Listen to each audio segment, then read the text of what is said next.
আসসালামু আলাইকুম। আজকে একটা কাজ আসছে, স্যানিটারির কাজ, মানে 4 ইঞ্চি পাইপ টানছে আর কি, প্যান বসাবো। তো এই কাজটা আসলে এই যে হাই কমোড, এটা হাই কমোড আর এটা লো কমোড। তো দুইটা পাইপের মাঝে এখানে একটা রাউন্ড আছে, এই জায়গাতে একটা রাউন্ড আছে আর কি, মানে একটা অফসেট ব্যবহার হয়েছে।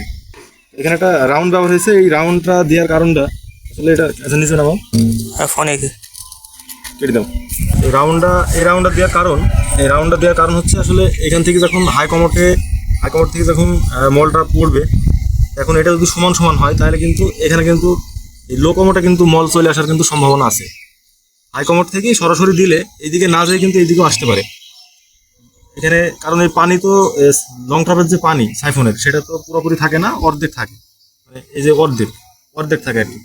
সেই কারণে আমরা এখানে একটু একটা অফসাইড দিয়ে একটু সলভ করে দিয়েছি, তাহলে হাই কমোডের মলটা এদিক দিয়ে যেতে পারবে এবং এই মলটা লো কমোডের মলও এখানে পড়ে এভাবেও যেতে পারবে আর কি। তো এই টেকনিক নিয়ে কাজ করা যাবে কিনা যারা আমার অনেক সিনিয়র পার্সন মিস্ত্রি আছে, স্যানিটারি মিস্ত্রি, তারা কমেন্টে জানাবেন। আরও অনেকেই আছে, সবাই বলবেন আসলে এই কাজটা কেমন হবে বা এই কাজটা করা যায় কিনা। সবাইকে ধন্যবাদ। আসসালামু আলাইকুম।